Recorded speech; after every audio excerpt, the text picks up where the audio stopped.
Parents, what is the worst thing you have ever told your child? I told my first son that I have two sons and he's not either of them. When I was 20, I got my girlfriend at the time pregnant. I was scared, but I manned up and married her. It was hard, but we made it work for 8 years until I caught her cheating. I ended the marriage and began co-parenting my, at the time, son. He was my world. My dad wasn't there for me at all, so I swore to myself I would be the best father I could. I had my then son every weekend. I was always on time and ready to go. Even though I worked full-time and was going to school, I made sure he always had my full attention when he was with me. He was my best friend and my son. Even though money was tight, we had some amazing adventures. He loved spending time with my family, and even had friends in my neighborhood. I thought we were doing well, until he was around 11. At that point he started to not want to visit me. His mother had a new boyfriend who was well off. I knew he was taking them on trips and doing fun activities on the weekends, so, at first, I didn't make a stink. But about 6 months after they started dating, my son was seeing me maybe one weekend a month. After about 9 months he stopped coming altogether. After 3 months of calling, chasing, and begging, I was getting nowhere.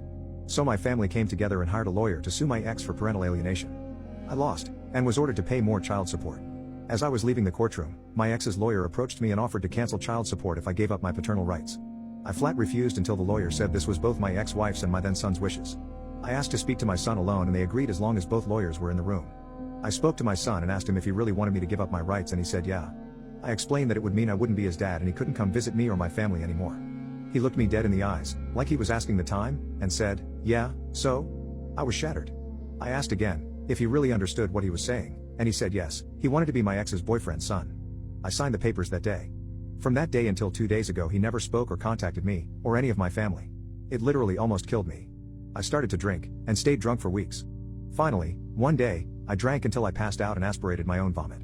I would be dead now, except the mailman dropped a package addressed to me to my neighbor's house and she saw me convulsing through my window, and called 911. I spent 2 weeks in the hospital with aspiration pneumonia.